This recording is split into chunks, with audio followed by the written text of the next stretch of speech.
Okay, we might get things started. Good afternoon, everybody. My name is Neil Walsh. I head up CIVICA's housing business across ANZ, and I'd just like to welcome you to this afternoon's session on workforce resilience and community engagement. And on behalf of the National Housing Conference, Ahuri and CIVICA, thanks for your attendance at this session. Before we kick things off, I'd like to acknowledge the traditional custodians of the land, the Wurundjeri people, and pay our respects to their elders past, present and emerging. Okay, so we've got an action-packed session for you today. We've got quite a few speakers, and we're going to have some great fun here this afternoon. So I'd like to introduce Teresa Reid, who's going to kick things off from Mangrove Housing Limited. And Teresa is going to talk to us about organisation sustainability through investment, diversification and innovation. Thank you. I'm going to stand here. Thank you. Hopefully there's chocolates everywhere, so that's just to keep you entertained while I have a chat. Can I start by paying my respects to the First Nations people on whose land we meet today? And, this is going to be bad. Okay, cool. So my talk is about diversification. We've done many things. I'll start off by saying that we're a tier 2 in Queensland. I'm very sorry about the weather that we brought to Sydney. We're hoping not to bring it to Melbourne and take it home with us. So first off, my talk is going to be extremely boring if you've not seen Ozark and you don't watch Netflix. If you do, you'll follow where we're going with this. Before I start, I'd like to acknowledge that my CFO is in the room and she says I cannot use the words laundering, slush fund or washing money, so I will get rid of all of those from my speech.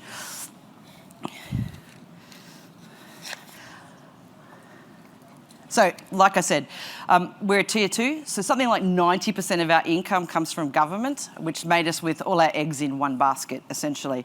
Like all CHPs, we're going to die a slow financial death if we don't innovate and we don't create income to do the things that we want to do as well as other projects.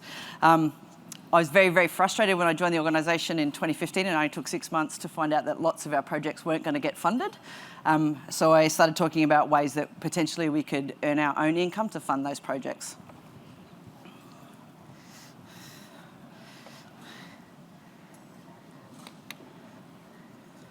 One of the first things that we looked at, Business 101, what was our core competencies? So again, if you've seen Ozark, I passed on the casino, although I still think it could be a good idea for us. Funeral parlour, no, and not the bar. Two things that stood out to us is clearly we do a lot of maintenance. We have something like, at the time, nearly 700 properties, so we spent over $1.5 million on maintenance. I think we probably know a little bit about maintenance, and clearly we did tenancy management, so we knew a fair bit about that. So that's where I kind of started with the idea of, well, what could we do with those two core skills? I also looked at potentially who we could partner with, what we could bring in-house. Again, if you've seen Ozark, none of these people, although I like them. And how much capital do we have to invest? So like most tier 2s, we don't really have any money. So we had, in the end, for one of my subsidiaries, we had $100,000 that we could afford to invest in it, which was a very, very short-term loan that we needed to pay back fairly quickly. One of the things that I looked at is if we were going to start some subsidiaries, what would be the benefits? What edge could we have? So we have 3 locations. So one, I thought, well, my subsidiaries can save some money in rent because they can co-locate with me. We have some shared resources like computer, IT, anything to do with finance we can share across the 3. So lots of the things that startups have to pay a lot of money to establish, we already had the infrastructure for. We could share some of our staff because essentially the core skills were much the same across it. So in my infinite wisdom, we decided to start 2 subsidiaries. One is called Mangrove Maintenance and Cleaning, which I started in very late 2016. And one is called Mangrove Realty. Obviously, it's the 2 things that we do. They're both for-profits. So even though we're a not-for-profit, it's much easier to run a for-profit. Well, it seems so at the time. I keep looking at my CFOs going, it's not easy to run it at all. Both of those subsidiaries, when they make money, they donate it essentially to us, but to our project, which is called Forgotten Women, where we actually provide housing for women over 65. So it's a project that we couldn't get sustained enough funding from the government for, so we've continued to fund it ourselves.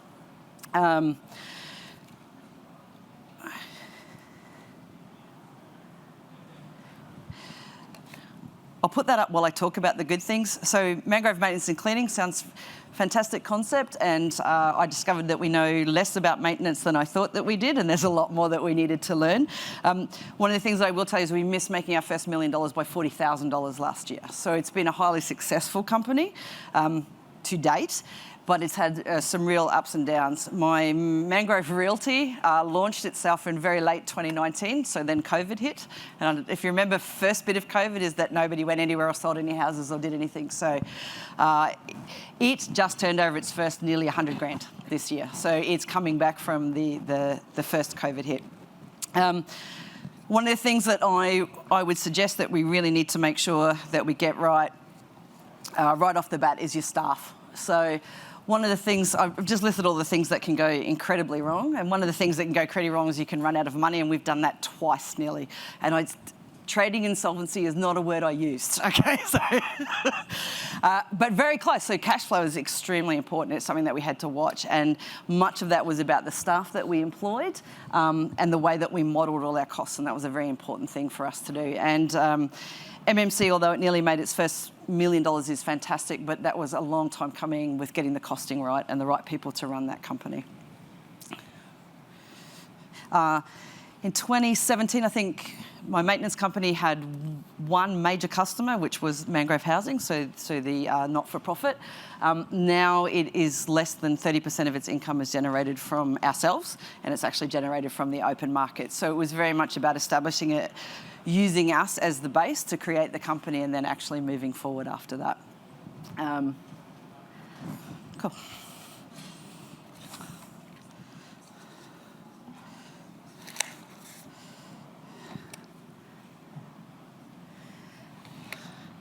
Pitfalls. So some of the pitfalls that we had is that I think I'm on my third manager, and he's fantastic. And part of it is about making sure that you really do have the right people assigned to what you're doing. And as the company evolves, the managers and people involved in it actually need to change. It sounded fantastic when we started. People talked about dividends. Horrible.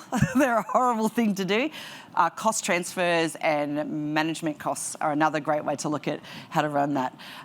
Get some really good advice from lawyers about how to set it up, and from your CFOs or your accounting people in terms of what's the best way to make that profitable for you, and the tax things that you can do. What else happened? Sorry, I can't see it. Modelling. Oh, modelling. Okay, so I say that modelling is extremely important when getting this right. So I think I'm on my third iteration of costs and how those costs work, and a big part of that was making sure that we modelled trajectory about 5 years out to see what it would look like and planned our growth. I would also say that you need a board. One, I had to convince a not-for-profit board to start 2 for-profits, which was hard to do, and big part of that is making sure the for-profit boards actually have the right people on it, so they don't mix and they don't really talk to each other that much.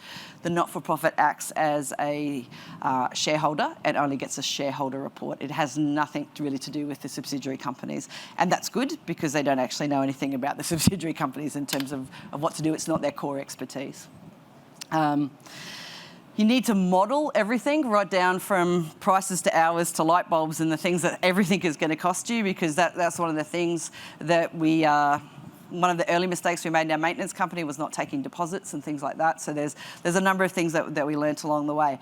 But last year, nearly $150,000 was transferred from my subsidiaries into my project fund, of which we've been able to purchase a block of land which we intend to redevelop. So my lesson from it is it's very hard work to do it, but it's actually quite a useful way if you've got the core comps and you've got the staff and the skills and the shared resources to generate some income that you can use in a different way. And again, we don't have to ask anybody else how to spend that money. It's our money. So, cool. Questions? Oh, I think that might be a slide. Hang on. I did. Good. Thanks, Teresa. That was awesome, and really some thought-provoking points around how you've been able to diversify your different income streams to, I guess, provide a more sustainable model moving forward. So can I get a round of applause for Teresa, please? Okay, we're going to open up for some questions. Do we have any questions? I'm just looking at the iPad here to see if we have any from our viewers out there in the ether. Yeah. Thank you.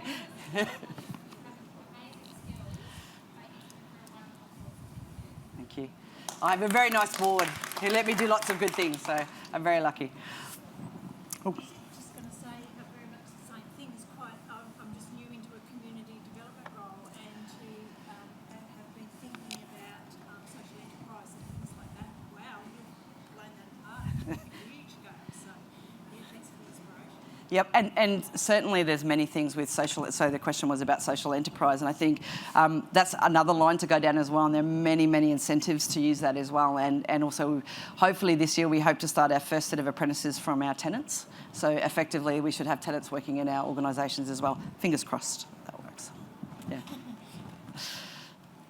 Do we have any other questions? Yeah. Great. Well, thanks again, Teresa. Another round of applause. That was a fantastic topic. Okay, I'd like to now ask to come to the stage Emma and Fiona from Q Shelter, and they're going to be speaking to us about getting to yes, building community support for housing diversity. Thank you. I won't stand to the side, or Yeah, otherwise sure. I feel like we're a couple of hobbits. I was going to say a couple of hobbits, kind of standing. Sorry. Yeah, that's right. We have a strategic objective to recruit taller people at Q Shelter because it looks pretty insubstantial in a lift, doesn't That's it? right. So I would like to acknowledge the First Nations people on whose land we are working together on today, and pay my respects to elders past, present and emerging. So to go way back in my career, it was the very early 90s. I had bought my first grown-up own house in a place called Sandgate, where I had partially grown up and lived on the outskirts of Brisbane, a beautiful bayside suburb.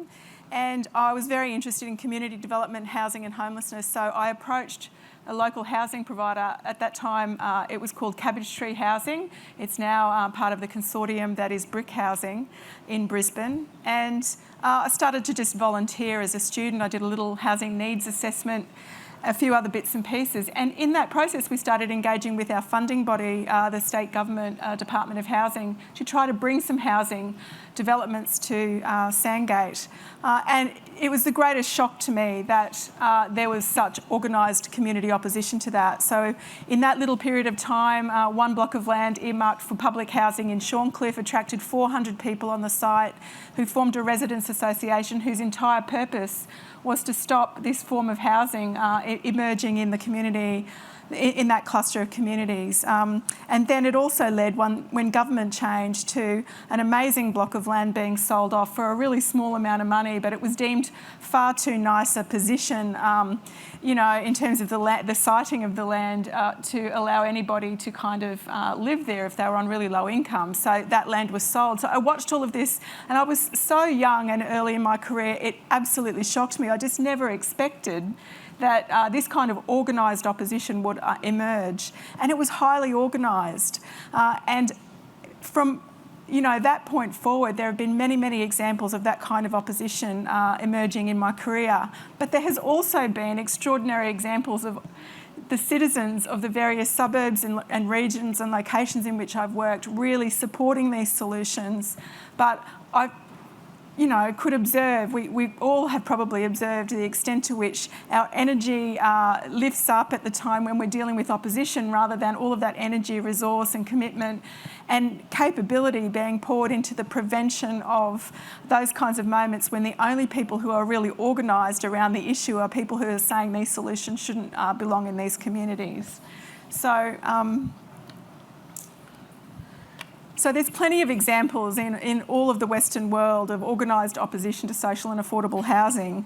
And in fact, there are jurisdictions in North America and Canada where there is a substantial body of work spanning decades, which is really about pulling together the kinds of resources and training that organisations like ours need to be really, really proactive about building the kinds of community support we need for social and affordable housing to emerge. So Emma and I can both, reflect positively on the fact that Queensland has a significant growth program. There are various national examples at this current moment, including Queensland, where growth funding is available. And there are significant historical examples of organised community concerns about social and affordable housing causing reduced density in developments and the relocation of sites. As recently as a year or so ago in Townsville, the site of one development had to be relocated because the community disagreed with the siting of the project for a foyer. There's much more subtle impacts too, which are things like, targeting population groups which are more acceptable. And we've worked very hard on housing options for older women as part of our work together. And it's really important that we have those housing solutions for groups like older people. But we've often found in Queensland that projects become about certain population groups which are easier to kind of present to the broader community as an option, which might mean, in terms of aggregate data, increasing downward pressure on housing solutions for those populations that are less easy to integrate into the broader community from an attitudinal point of view. Did you want to say any more about that? Emma, a good example on the Gold Coast where you're from. One of the really big actions, or the quickest action that's come out of the Queensland Housing and Homelessness Action Plan has been the funding of a homelessness service for older people, so a specific service, but also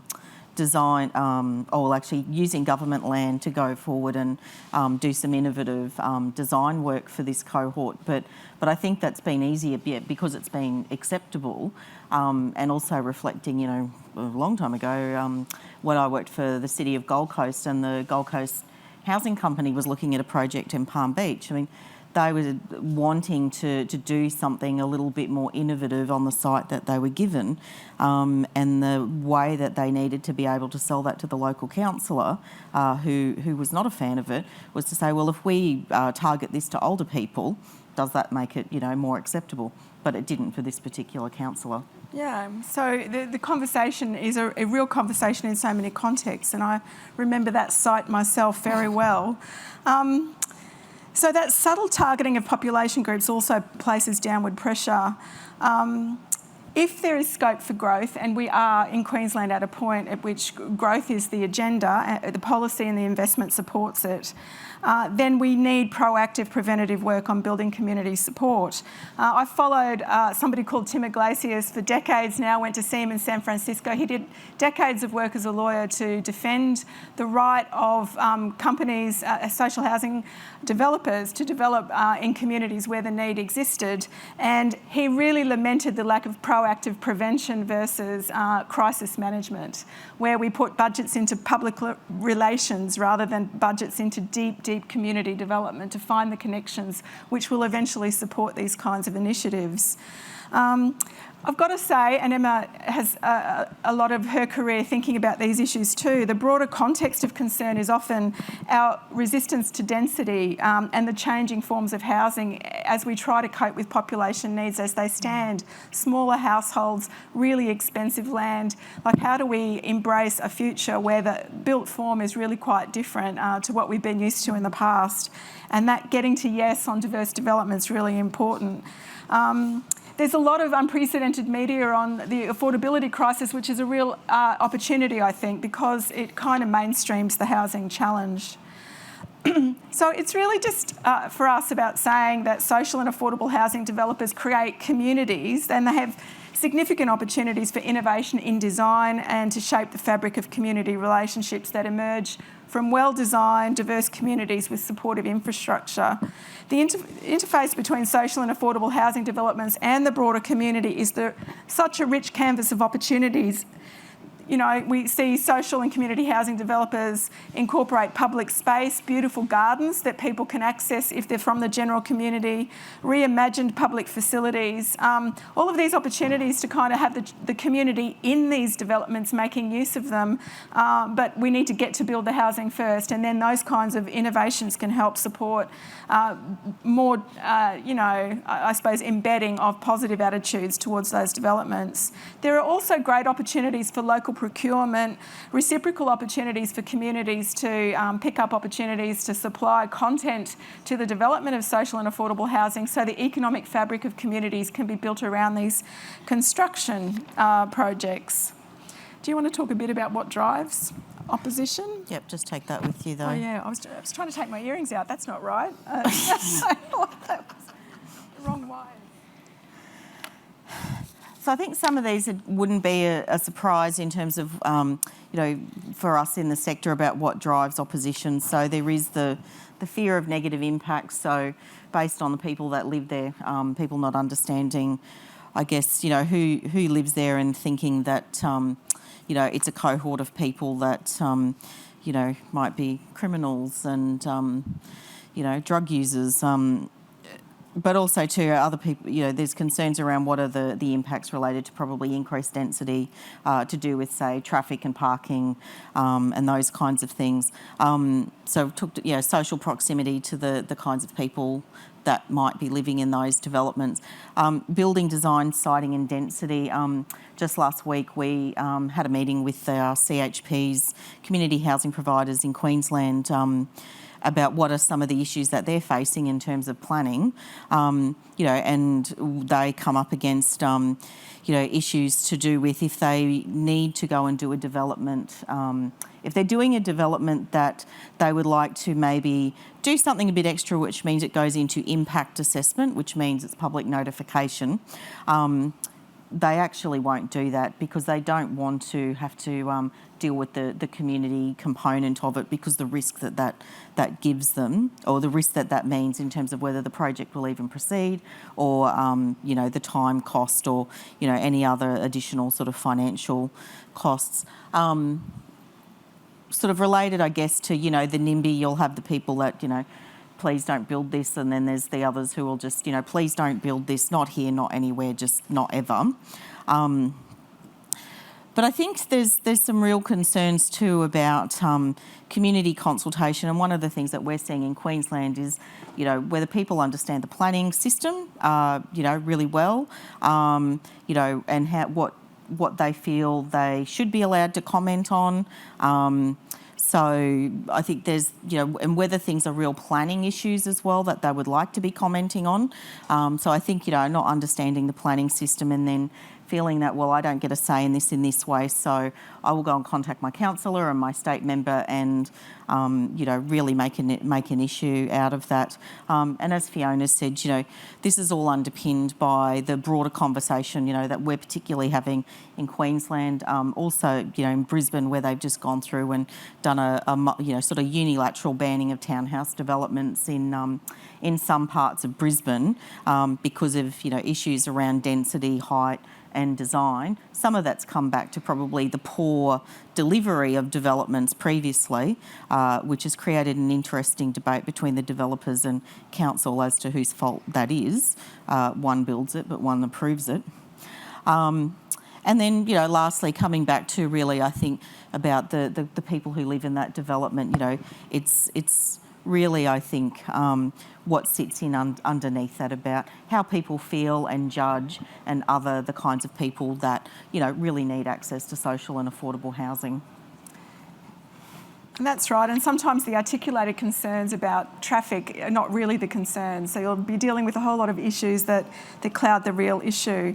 I just want to say there are examples of communities where there's been extraordinary support for housing diversity, and we're running out of time, so all I'll say is when I started out in the early 90s and Brisbane was a wave of urban renewal in the inner northeastern suburbs, the traditional embedded inner city community said, we want these boarding houses, we want the social diversity. It is possible to see people co-locate with diverse forms of housing and embrace that diversity. So when processes come along to dismantle that kind of diversity as well, you're often dismantling that capability and that commitment. It's worth preserving those communities when you find them. So we're just here to spruik the fact that, we've tried to develop some training for the sector to encourage social and affordable housing developers, homelessness organisations and our broader networks to develop organisation level plans which are proactive. I'll take that one. Oh, thank you. And regional level approaches. So we're encouraging organisations, we work with 15 housing and homelessness networks throughout Queensland, bring them together to try and develop regional level plans for how, as builds happen, how will we build support, how will we be ready when those properties are coming up out of the ground, to have the supporters around us as well as the people, understanding the concerns of people who might object. So this is about a proactive rather than reactive approach. Every organisation needs a plan, but then what if every region had a plan as well and we're really deeply building support?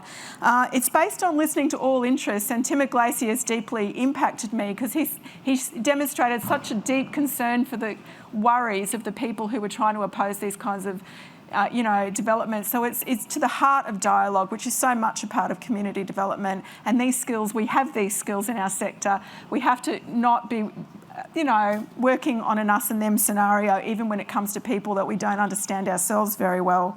So we're really encouraging organisations to adopt a framework and a plan with lots of pre-planning and planning to understand the communities that we operate in, to build support through finding leaders, champions, current and prospective tenants, and enabling those people to have community level dialogue about why all of this is important. Achieve excellence in design, service delivery and workforce development. There's everything lost if we're not doing our core business really well. We know our sector designs beautiful facilities. We know that service delivery is excellent. We know that workforce development to help our workforce work in this way is really important. So we can't ignore the role of our core business in making sure these developments don't attract unnecessary criticism. We need to intentionally amplify good news and create good news and respond to community concerns if they emerge with compassion and without stereotypes. So we really are calling people beyond PR. There is a lot of investment in PR when this sort of stuff goes wrong. Let's think about that investment upstream before the crisis emerges so that we're developing these deep community networks, which we know so many CHPs and other organisations do.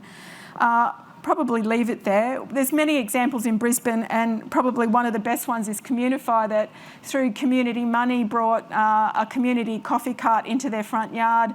Magistrates, doctors, boarding house residents all sit there having their coffee in the morning. So it's a really good example of building those kinds of relationships and breaking down stereotypes as part of a broader community level strategy. It took too long. We'll leave it at that. Yeah. Perfect. Well, thank you, Emma and Fiona, and a really important message on early community engagement, and I guess, how that can help you break down the stigma around community housing and social housing in the community to ensure that your projects are a success. So I'm now going to open up the floor to any questions that we may have for Emma and Fiona. We have one down there.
Yeah.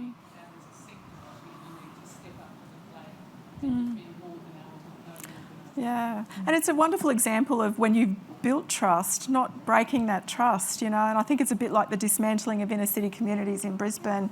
You lose so much more than you will ever get back easily. It feels like you can break it in an instant, but it'll take you decades to build it, you know.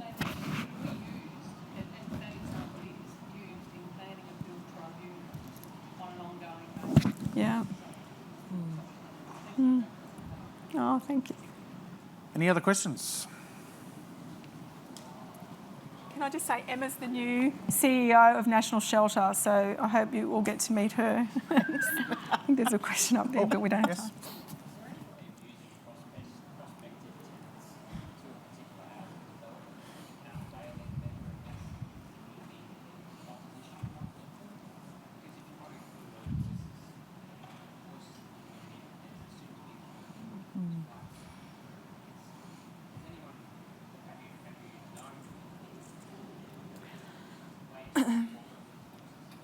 Look, I think there's, I say absolutely yes. I mean, in a really, really small way, we've trained a group of people with lived experience of homelessness and housing need at Q Shelter.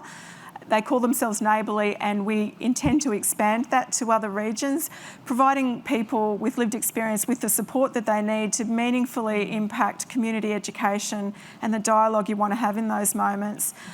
When we had temporary homelessness facilities in Brisbane that the community was vigorously trying to shut down through COVID, I interviewed a man living in that facility who happened to be a trained chef, and he said, the first words out of his mouth to me were, the community doesn't love us, but they could. And then he articulated what he would do to run cooking classes for the residents, but also the broader community. I think there's so many ways that we could have positive engagement that doesn't just hit people with it between the eyes, but builds those grassroots relationships, as you describe, as one of the most protective factors, because I think friendships would have to be one of the most protective factors in this kind of space.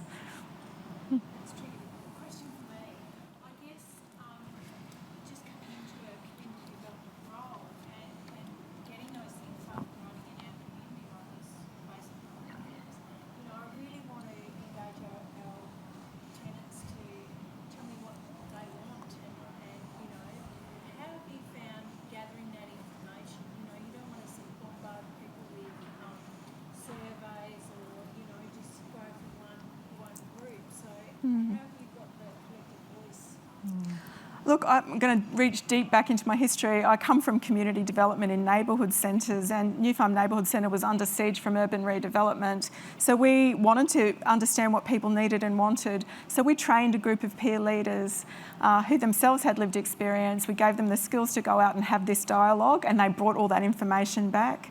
And you know, I think there were legacy benefits of that. We had people rocking up saying, I'm a peer leader, that identity. We took them out to dinner to celebrate their milestones, and for some people it had been the first time they'd been out to dinner in a really long time. So I think, you know, really investing in people. There are leaders in every segment of the community, so find those leaders, invest in them and support them to be deployed, and your capacity will be greater than anything you can do on your own with a survey. That's all right. And I think just on that as well, you know, obviously the community education is going to be key. And this is a little bit of a shameless plug, so I do apologise, but head over to the CIVICA stand and ask them to see CIVICA Involve. Because it's a great way of engaging with your community and being able to get that sort of message out to them. So sharing those sorts of stories that you spoke about before, you know, he's a chef, you know, he wants to get involved in the community, he wants to fit in, you know, and he can offer so much value to that local community. But they don't see that. They don't hear those messages. They don't get those stories. So it's a really important point. So thank you. I'll just say that we're embarking on a champions project at Q Shelter to find grassroots level champions to have conversations in schools, tuck shops, sporting clubs. Just equip them with the information that they need to have gentle conversations in any walk of life at the very grassroots in order to try to build more of a movement of people. That's a years-long prospect, but if we don't start, we'll never start, you know, and I think we're going to find those people. Victoria's the live example in the last week in terms of who has the ear of government, which is the development industry, and what they've been able to do in terms of the levy and, you know, put something to bed very, very quickly. it's like, well, where are the champions? I mean, yes, the sector's come back and said, we need this, but where are the champions that aren't in the sector to be able to push back on the development industry and to elected officials to, I guess, even up the sort of the playing space in this? That's right. Yeah. Do we have any more questions? Go.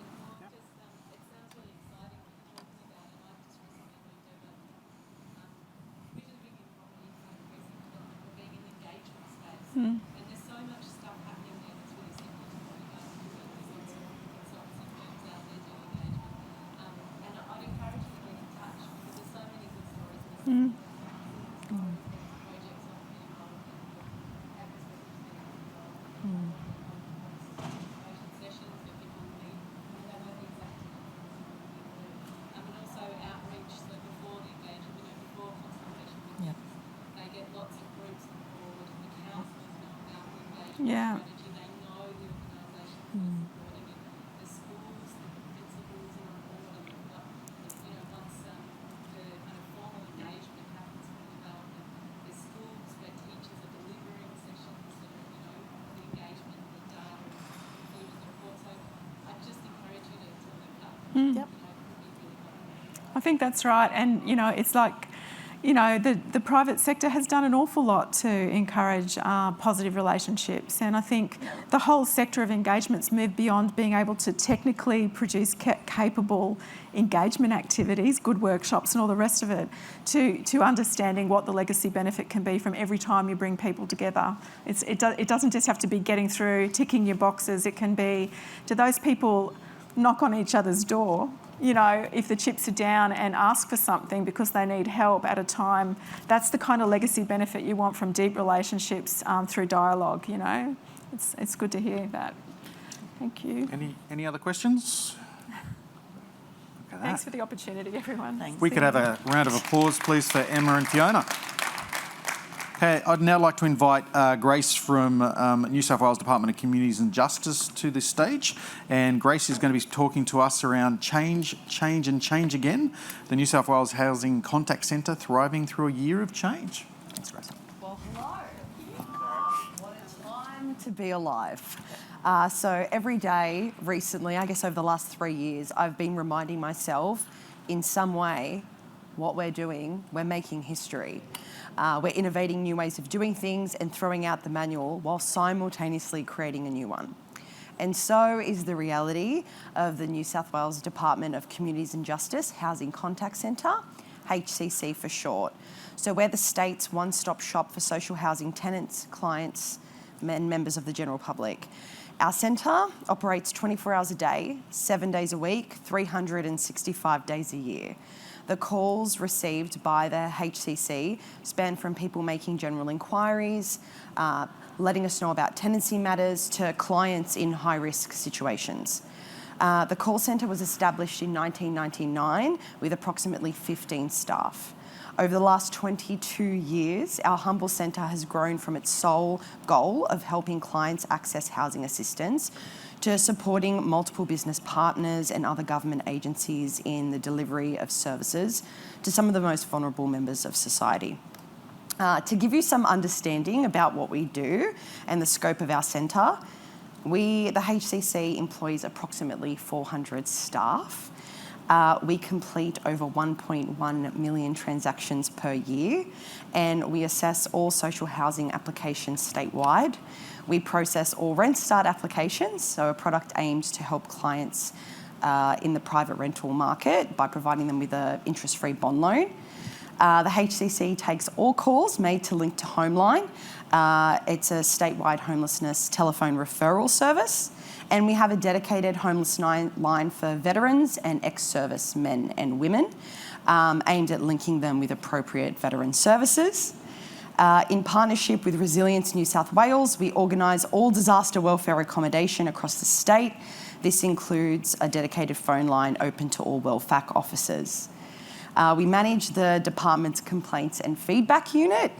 We run multiple outbound campaigns every year, contacting approximately 120,000 clients per year, and we're the central coordination point for many housing mailboxes and services.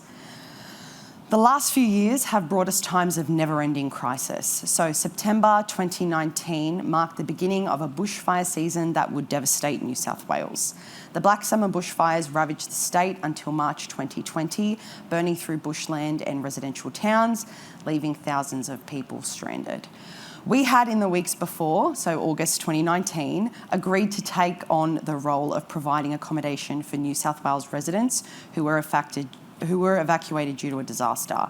No one could have foreseen the impact this would have on our call centre. Our team supported the disaster-affected people of New South Wales for 5 months and assisted over 8,000 people by providing almost 20,000 nights of accommodation. By the 31st of December 2019, there were over 100 evacuation centres and our call volumes had increased by 1,000 calls a day. We employed an additional 40 staff, created a purpose-built database to book accommodation, and opened a disaster welfare assistance line to manage the increased call volumes. It was full on. Our centre, like I said, operates 24 hours a day, 7 days a week. And during that time, we were bombarded with enormous volumes of distressed people in life-endangering situations. And when the worst was over, it started to rain. It felt like the answer to our prayers, except it wasn't just rain. It poured for days on end. And before we knew it, we were back on deck with evacuation centres opening across all flood-affected areas. It seemed New South Wales could not catch a break. And then, as we all know, the 100-year pandemic. So as 2019 wrapped up, news spread of a serious and deadly virus affecting the city of Wuhan in China, the coronavirus. We know this story as we've spent the last 2 years surviving it together. The public health orders were clear, where possible, work from home, and on the 25th of March 2020, the HCC received orders that we needed to leave the office. But how? A call centre with over 400 staff that had never worked remotely, and worse, agents were required specialised equipment to do so. But history has demonstrated time and time again what Plato so eloquently penned: our need is the real creator, or simply necessity is the mother of invention. In the interest of public health and that of our staff, the HCC commenced its virtual workplace journey. A new business model that we had so far rejected over and over again, and one that would ultimately forever change how we operate. I won't bore you with the details, but I can say there was IT stuff happening. Licensing agreements were forged and devices were sourced in record time. Our contact centre's learning and development team created in-house instructional videos on how to set up your workspace at home, and we even established a genius bar made up of volunteer tech-savvy staff to help those who needed a little bit more help than others setting up their work from home office. And so by the 3rd of April 2020, in a matter of 3 weeks, the HCC Liverpool site was shut down with all 400 staff working remotely. But this presented a whole new set of challenges. This was more than just a change of venue, it was a change of lifestyle, one without colleagues, physical contact or interaction. Where to start? How do you train new staff? How do you build a team? How do you build trust? The HCC prides itself on exemplary service. We're focused on a team culture that not only brings us together, but also sets clear expectations, all of which is reliant on building trust and positive interpersonal relationships. We invest time and resources to provide staff with the tools, training and feedback that they need. The beginning stages of our transition to a virtual contact centre were great.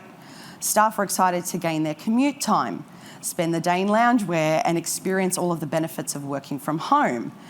Teams were happy and work relationships were as productive as ever, because the reality was we had already built the trust and rapport. But as 3 months turned into 6 and then a year, by which time we had around 90 new staff members that had never seen the office, met their manager, team members or interacted with anyone from outside of the virtual. With that in mind, Give yourself a moment to think how you, over the years, have built trust and rapport with your team, colleagues, stakeholders. I can almost guarantee it wasn't during a meeting or a training session or any official event for that matter. That's because positive work relationships are built in those few minutes before the meeting while you're waiting for everyone to rock up. Or the quick discussion you have as you walk back to your desk. It's the do you have a minute interruptions during the day, the banter during workshops and training sessions. It's the in-between time. It's the multiple and minor social interactions over time that build trust and strong work relationships. But in this new virtual environment, there is no in-between. We join a meeting, when it's done, we hang up, leaving room for nothing else. So then, how do you build trust when you remove interpersonal interaction? We started with a whole HCC chat that was dedicated to staff engagement. We posted videos, recipes, exercise ideas, trivia, and just about anything else anyone could think of. Our weekly newsletter, called The Week That Was, has become more important to us than ever before. Each team and business unit is tasked with creating content twice a year. And the truth is, every Friday, 400 staff, including myself, look forward to that little publication. During these unusual times, with many people isolated from their families, friends and colleagues, we have amplified people care. The HCC have 2 counsellors who work with us virtually twice a week. The sessions are private and open to all staff. This service has been critical. We've also engaged a motivational speaker, Anthony Benici, who created some great videos for our team to help them stay focused and energised. We still have working groups, so our staff still feel included in our business decisions. We send out expressions of interest for these groups to give everyone a chance to participate. We've implemented daily morning catch-ups for 15 minutes and encourage cameras on during all video interaction. The HCC also reinvented our staff engagement events in line with remote working. For example, once a year we would hold the HCC Perk, which was a day where our contact centre became a coffee shop and our senior managers would be the baristas and our director and DepSec would be getting our orders and, like waiters, bringing us our coffee. Our virtual version of these types of events are now care packages full of goodies organised and put together by senior management and delivered to staff's homes. For Christmas, we replaced our HCC Christmas lunch with our senior managers making personalised Christmas decorations for all 400 staff. The HCC's award ceremony, HCC Applause, has become even more prestigious than now that we're out of the office. We encourage senior executives and sometimes even the minister to announce the winners, all of which is streamed online through various intervals of the day. But most importantly, managers and team leaders have stepped up and are consistently encouraged to come up with innovative ways of coaching and connecting with staff. We even did simple things like schedule video call lunch breaks for staff so that they could break bread together. It's clear that there is no one answer. The HCC has spent the better part of 2 years on a journey littered with obstacles, full of trial and error strategies. Building trust in an exclusively virtual team has been no easy feat, and truth be told, we have a long way to go. What we cannot deny is that we must embrace this new world of hybrid and virtual operation models and find new ways to ensure that staff are engaged and feel a genuine connection to their workplace and colleagues.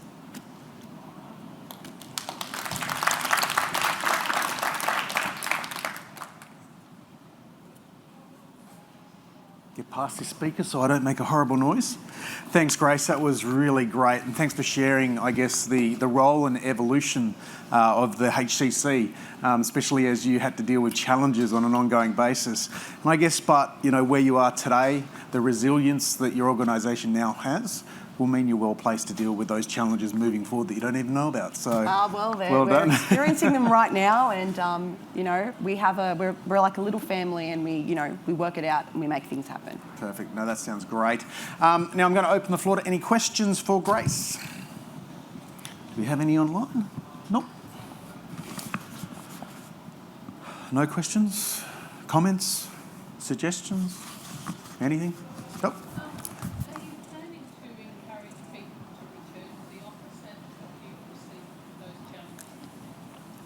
So we definitely... Okay. So in March, we'll commence returning to the office. So we're looking at different teams coming in, say, once a month, certain teams coming in once a week, but everyone's encouraged if they want to return at a full-time capacity, they're more than welcome to do so. And we did a survey to see sort of what staff engagement was like. Did they want to come back? What are we looking at? What does this new model look like? So we had everyone's feedback as well. It wasn't just, management have made the decision, you need to come back. It was a very collaborative approach to the return. So I believe the first return date we have scheduled, and many were rescheduled, is March 18. So fingers crossed, we'll all meet again. And I think a lot of us are going to have some little micro parties in the office. Any other questions or comments? I guess it's the theme that we've heard a little bit in some of the other sessions around people moving to regional parts of Australia, given that they've been able to work from home. And, is that something you guys are supporting long term for your workforce to still support long term people working from home? And if they do move out, have you noticed anyone moving out from cities? Definitely, a lot of people, and I was very tempted during COVID, especially when, it spanned from 6 months to 2 years to look at a sea change. And we did have staff that did that. And of course, we will encourage and definitely nurture those positive work relationships. So I think there are a few that will, are remote enough that they can solely work remotely. So definitely look at doing that, and then maybe saying, once every 6 months or once every 2 months, present to the office and still feel engaged, but, still encouraging that sea change. Cool. So a comment and a question, I suppose, and I'm fresh to this sector, but I've been running a student housing in Victoria. We've tried moving people in and they've had half our team on site, seen some moving home and tried to move people back, etc. My comment is that some of the times it's the hardest to maintain engagement is what we're in that hybrid mode, where you've got some people where you're returning to the normality for the people that are here, so you kind of drop some of the stuff that you were doing in the virtual world. Have you come up with any ways or thinking forward with ways of managing that engagement in a hybrid manner once the workforce is in a hybrid setting? Definitely, and we're always looking at innovating and finding new ways to do that. I think one of the things that I've experienced when returning to the office is we still incorporate that virtual. So if you've got a meeting and there are some people at home and some people in the office, everyone is on that meeting staring at each other through one way or another. So it still feels like there is a collective. And I think that's really important, especially for the people who have returned or the people that feel more comfortable working from the office. So obviously we don't want to exclude anyone, and I guess inclusion is the name of the game when it comes to returning or having those you're here sort of workplace arrangements. But I think what it really does stress is we need to be flexible and we need to think outside of the box in order to make these things work and to encourage staff engagement and to still feel like a united front in our workplaces. Yep. In terms of employing new staff to fit into this hybrid model, what characteristics are you looking for in your new staff as opposed to what you would have looked at for people who just moved to the office? That is a very, very interesting question. One which I could not answer completely, just because I don't have the recruitment background. I think obviously, more and more you need to be computer literate, world peace, and just kidding. Mostly, I think just people who are willing to engage and be open and are willing to learn. I don't really have much else I can comment on that. I could take it on notice, but I think really just people who are open to the experience. And I think we've had, I guess, a lot more interest now that there is a hybrid model because a lot of people would prefer to work from home from what we've found. So I think the recruitment has been easier because there isn't those locational barriers that stop people. It's a bit like an auction here. We started off a bit slow, but we've got the questions coming in. Better. Pick and pin over here, please. So a question around this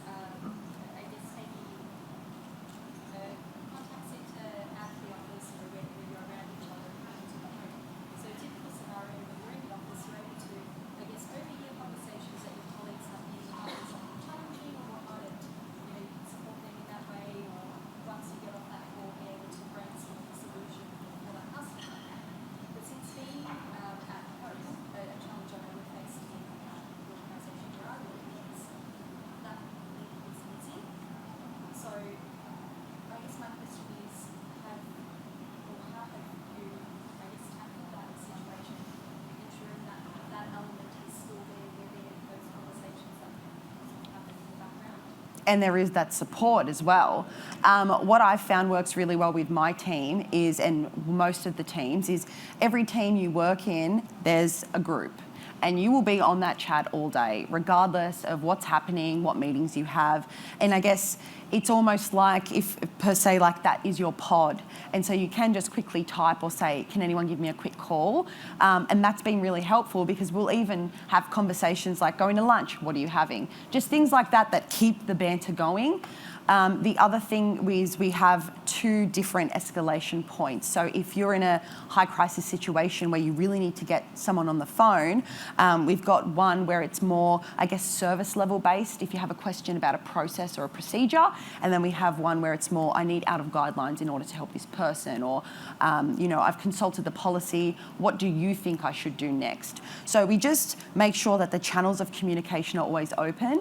And with our HCC, we have one that is all 400 staff wide, and people post bits and pieces in there, and on Friday afternoons they post a trivia, and that sort of engages everyone, and that's sort of your after work drinks. So things like that. I just think the channels of communication need to remain open, more so now than ever. Any other questions? Going once? Twice? Okay. Big round of applause for Grace, please. I'd like to invite Aimie up to the stage now from Summer Housing. And Aimie is going to be talking to us about how to empower employees during a pandemic lockdown as a new employee. Okay. Thanks, Aimie. Thanks for that. Well, I recently watched a TV show as well. Netflix seems to be the hour of the day. But the length of the name of the TV show was so long that I thought it was quite ingenious, that it made me want to watch it. So I kind of patted myself on the back when I opened up my abstract and looked at the name that I'd given my presentation and about how long it was. So welcome to everybody on how to empower employees during a pandemic lockdown as a new employee. My name's Aimie. I'm the Corporate Services Manager at Summer Housing. I too would also like to acknowledge the traditional owners of the land and pay my respects to their elders, past, present and emerging. As I said, I'm Aimie. I'm from Summer Housing. Sorry about that, everyone. I'm moving around. I'm going to make some wild assumptions here today, and my speech is a little similar to yours. But a couple of really wild assumptions are that in the last 2 years, the key hot topic that everybody's talking about in your office is COVID. The second topic that I'm finding is whether or not Zoom is better than Teams or vice versa. And then finally, I'm assuming that your topics now are coming around resilience and burnout. Now, I'm not going to act like I was the first person to ever think of this, but back in 2020, I noticed that everyone was starting to learn that the new world in which we were living in, being the work from home world, was making people work a little bit harder. Most people were working a little bit longer. We had different tasks on our plate, and we were reinventing everything that we were doing. Whether or not that was you and you're at home with the 5 people in the family, mum's at the kitchen table, dad's in the study, and the 3 kids are running around in the background, or you're the 3 millennials living in a tiny place in the middle of Preston trying to use the same Wi-Fi. It became very clear that life was a little bit harder than what we'd previously experienced. And while work from home was fun, and there were some challenges that came along with that.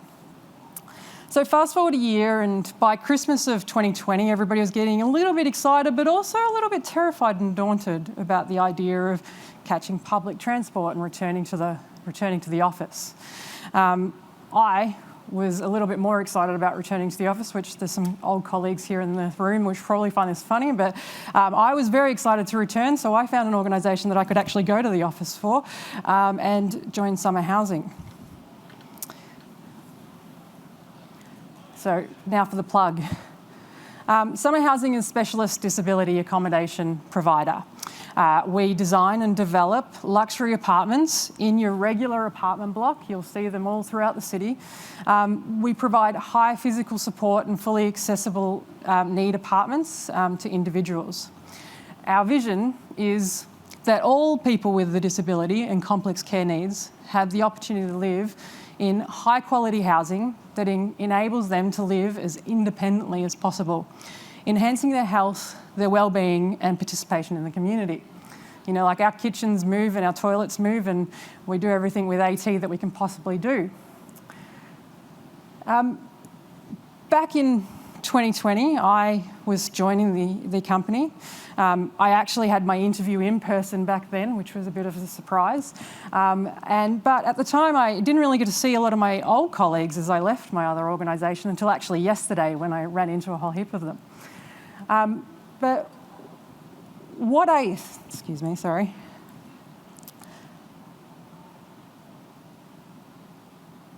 So when I started at Summer Housing, we were a very small team. We've only got a very small office in Melbourne. There was only 15 of us and we were national. So being a national team, I was thinking about the fact that that's great and all well and good in normal times, but when you've got a pandemic at your doorstep and you've got a national team, there were a few questions that I needed to ask about how we could get people to work well together. The questions I asked were, how do you make sure your employees are okay? How do you empower somebody from afar? How do you build rapport digitally? And how do you make sure your colleagues are safe, not only physically, but mentally? I knew that I was feeling a little uneasy about what was happening in the world, and I also knew that my friends were having the same feelings. I knew that when I went on social media, I saw people were complaining that they were working too hard or they weren't feeling great. And when I went on TikTok, you know, nobody was okay. And empowered employees are what works for any organisation. They are the key in a crisis. So I needed to identify how we could make sure that our employees were continued to be empowered and feel happy about their work. Summer Housing had an excellent culture when I joined. They were a small team, they were tight-knit, they'd all build up their relationships, and I didn't need to do anything to keep that, to help with that. However, we were growing. I knew that we'd purchased all of these properties and we were about to tenant about 300 to 400 new properties over the next 2 years. So there was going to be growth. We knew the teams were growing and we needed to find a way to make sure that the new people felt like they were also part of the team. My first few days were a little bit isolating. I went into the office. We worked in a co-working space. I got to know the other organisation's people better than my own. However, everybody was really supportive and lovely, which was great, but everybody was online. So I needed to find ways in which we could bring new people into the organisation and make them feel comfortable and bring them into the fold, because that's what it felt like. It felt like a family. So with that in mind, and knowing that there was change on the way, not only with our properties and our growth, but also that our CEO had let me know early on that he was moving on. And he'd been there from the beginning and was pretty much the heart and soul of the organisation. Everybody talked about Dan. So for the first few weeks and months, I kept the status quo. I did the activities. We used to have we have summer sessions where, you know, somebody from the organisation tells the rest of the organisation about what they've been doing or a skill that they have, and we kind of do a training session. We did wind down on Thursdays. Everybody brought a drink. They had a chat. We talked about maths way too much, that sort of thing. And we did a range of other activities. I'm sure that you've all seen this list of activities that everybody's done, and we've just heard about some of them as well. We did team building activities, we've done empowerment policies, we've done a range of things, coffee catch-ups. However, engagement was lower, it was getting lower, and people, as time was going on, people weren't really wanting to turn up to the Thursday night drinks. The conversation about maths was getting a bit much, and I think maths might have ended and we had to move on to Bachelor, and that wasn't a great conversation. So I did what anybody would do, is I created a wellbeing group. We didn't have one. That'll work. We invited people to join. We had somebody from each state come in and give ideas around what they could do. I jumped at the chance of joining the operations team and creating the empowerment policy to try and get some traction and get involved and see how people were working. We continued to do all the other things. We introduced wellness days and the coffee catch-ups. We had walking meetings. We did the walk the dog meetings, and then my favourite, the cancelled meeting, all along the way. And let's not forget the good old thank you box that just about everybody sent out at some point. However, still, with all of these activities and all this engagement, people were still starting to wane, and by about this time, lockdown was imminent again. And it was in Melbourne, trying to find ways in which to tackle the problem of engagement. I had been able to fly to Adelaide on a short trip and was planning to go to Queensland, but then, borders stopped. So people were still feeling like they were getting a little more disconnected. So I noticed that the things that started to work were about being a human. It was about those really small connection points, and it was the short conversation that was working best when I was able to connect with people. So I looked around, I rethought about what we were doing and how we could do this. I noticed that each of us had something else going on.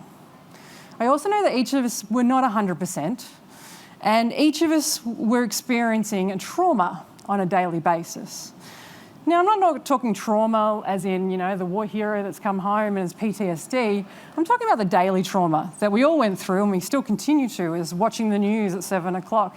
It's having the conversation about COVID and how you're fearful about it. The worry that your elderly parent or grandparent that's in an aged care facility that you can't go visit. This was all trauma that everybody was having on a daily basis. So I started thinking about bringing in some of my other skills, which I do on a daily basis anyway, but I brought some of my skills that I have from other areas of my life. I focused on my emotional intelligence and my trauma-informed practice training that I'd had a few years before. Now, if you're a case manager, a social worker, a therapist, or in a service organisation, you've probably heard of trauma-informed practice. If you're in another organisation or work in the finance team, you've probably got no idea about it. However, in a lot of recent Royal Commissions, a lot of the key points that have come out of it is that service organisations should be providing this kind of training to individuals. The reason for that is that anybody that is working with somebody that's vulnerable should be providing a service that is trauma-informed. And I realised that I felt like as an organisation, we focused on our clients, but we didn't focus inwards on our employees in this way. And I thought that, that people-centred organisation that we talk about being, that we actually need to be that people-centred organisation and actually focus on the people that matter the most, and that were our employees. It isn't all just about our clients. So you've got researchers like Perry and Van der Kolk and Greenhalgh, who for decades and decades have been researching this specifically around children and kids in care and going through trauma and things like that. However, they've been able to identify that over the decades that if you create an environment for somebody who has trauma that is trauma-informed, that it assists them over time. It helps them heal. And I'm not here to tell you that you're a healing organisation or you're going to help their mental health fully or anything like that. However, the research also shows that it's actually not the therapists and the skilled people that create these environments for these people that help them. It's actually the average Joe in the world that does that. It's the service worker, hence why the Royal Commission is saying it. It's the parent, it's the teacher, and I think it really should be the leaders and all employees within an organisation. As it shows that these environments, if we create them on a daily basis, that the trauma we've all experienced, and which we all do experience on a daily basis, if you really think about it, we've all got it in our lives, it helps us manage that, it helps us bring ourselves together, and it helps us connect and understand each other better. So as I started to implement all of this, it was really noticeable to see that the team started to open up. the people, genuine conversations and the willingness to break down stigma around mental health really started to change within the organisation. People started talking more about how they were feeling, and not in a trauma dump way where you're just dumping everything on everybody else, which is re-traumatic. It was in a way that people could start to share, that was sharing and caring, I guess, if you want to put it one way. After reviewing how it was working and looking at what people were saying and then taking that information in and using that to assist them and to support them, it meant that people were just a little bit happier. It really became noticeable within the organisation that they were more willing to care for each other, and it just started to really seep throughout the organisation. We had a lot of grief happen over a period of time. We had a number of deaths in our homes, and it brought about quite a difficult situation for our tenancy support officers at the time, and even myself, who happened to know a couple of the tenants. And what it meant is during those times, people reached out to people that you wouldn't expect started reaching out to other people. We had the development manager, who doesn't generally have much to do with the tenancy support officers, call one of them because he knew that she had been the person managing that individual's tenancy, and so he wanted to make sure that she was okay.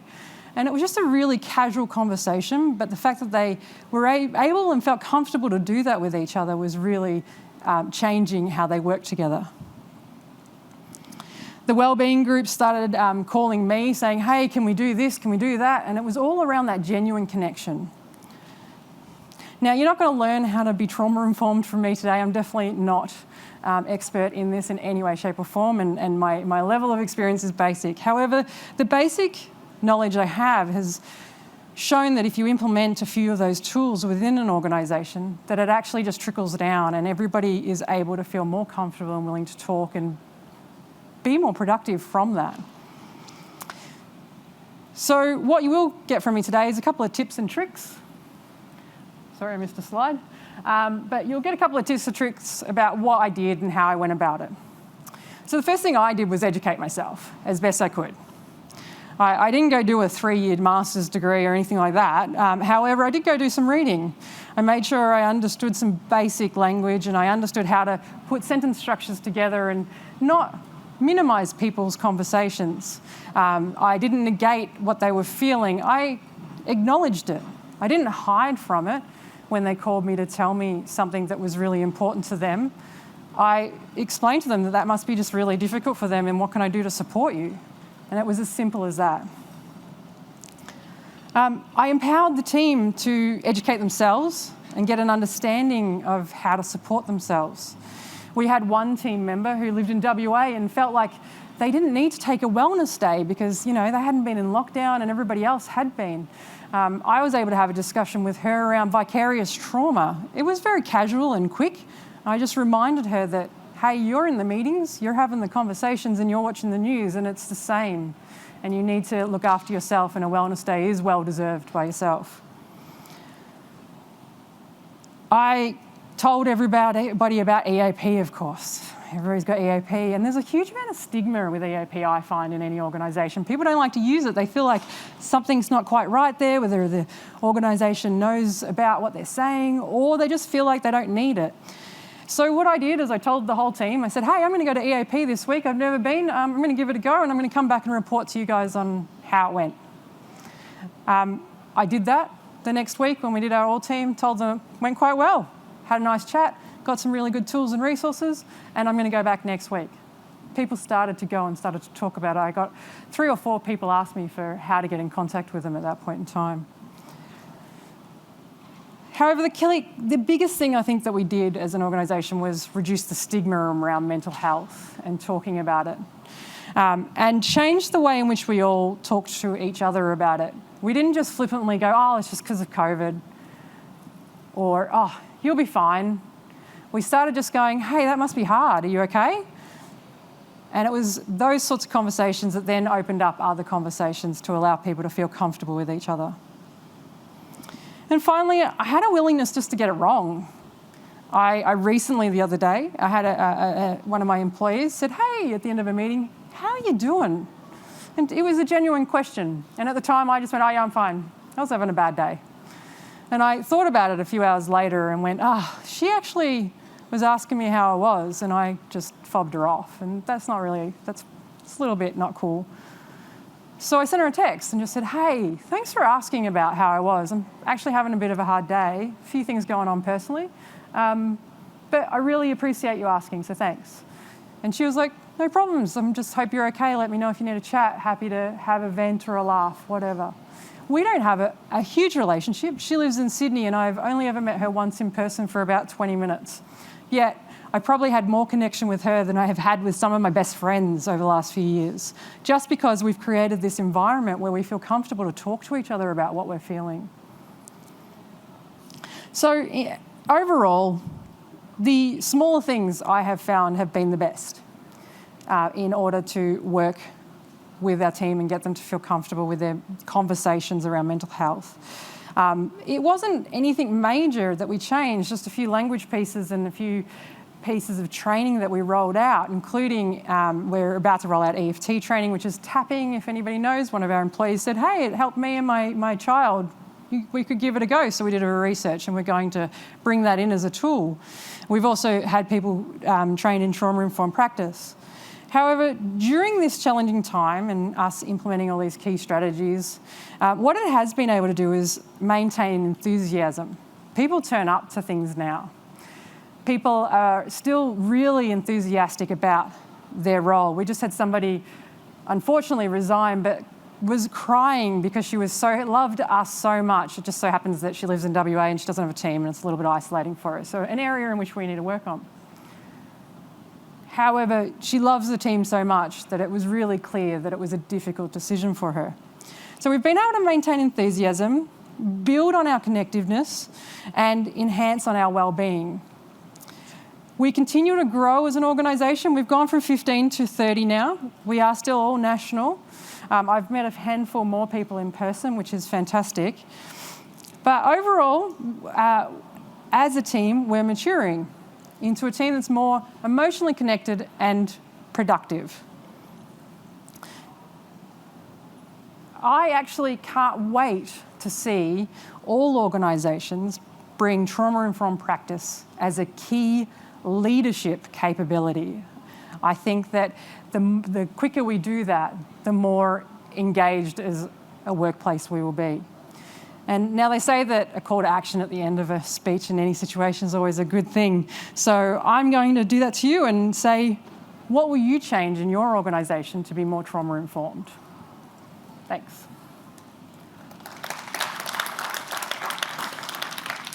Thanks, Aimie. That was a very relatable topic. I think you've just described everybody's lives for the last 2 years. Yes, I think all of us. But some really good tips on how you put, I guess, staff engagement and the welfare of your team first, which was, really important during the pandemic. Okay, so that now sums up today. Now we're going to open up to some questions for Aimie. Do we have any questions online? No? Nope. Any questions in the room? There we go.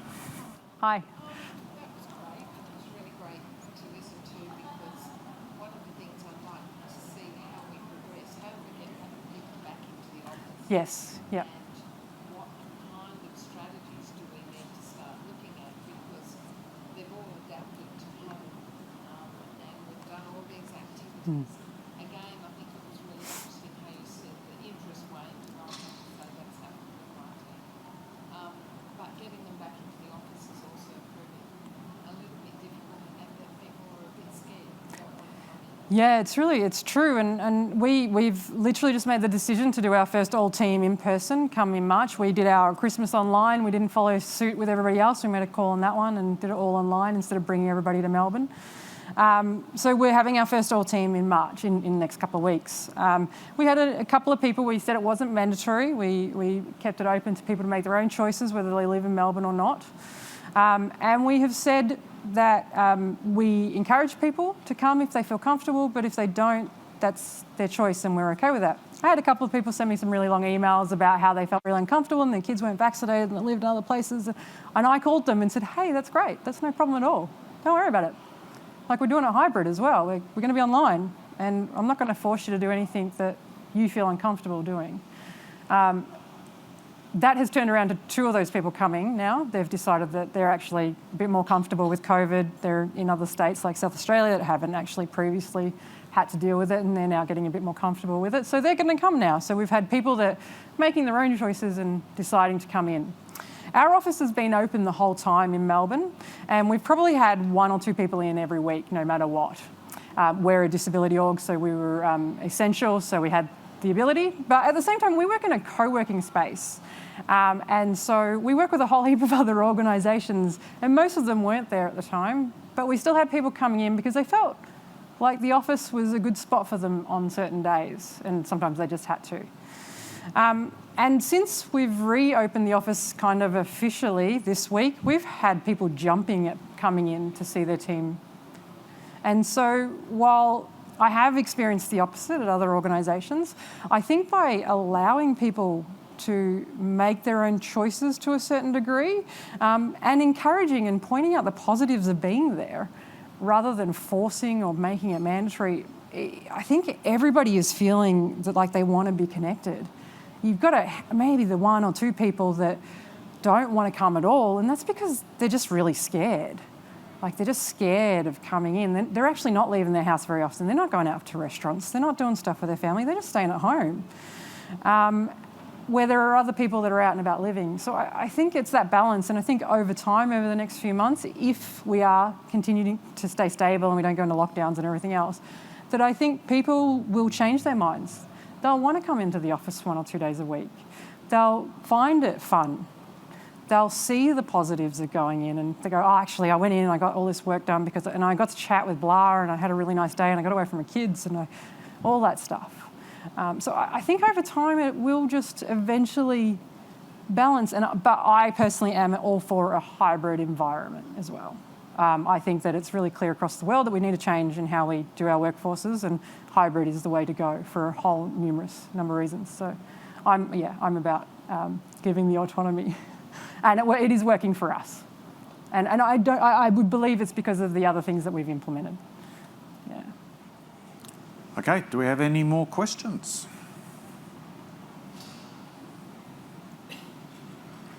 Okay, perfect. Thanks, Aimie. Big round of applause for Aimie.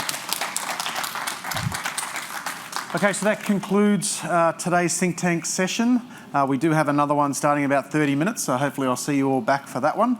But if we can just have a great big round of applause for all our presenters. They did a fantastic job. Very entertaining, and I love the reference to Netflix, and you got through it as well without mentioning money laundering. So well done. So thanks all, and hopefully we'll see you back in 30 minutes.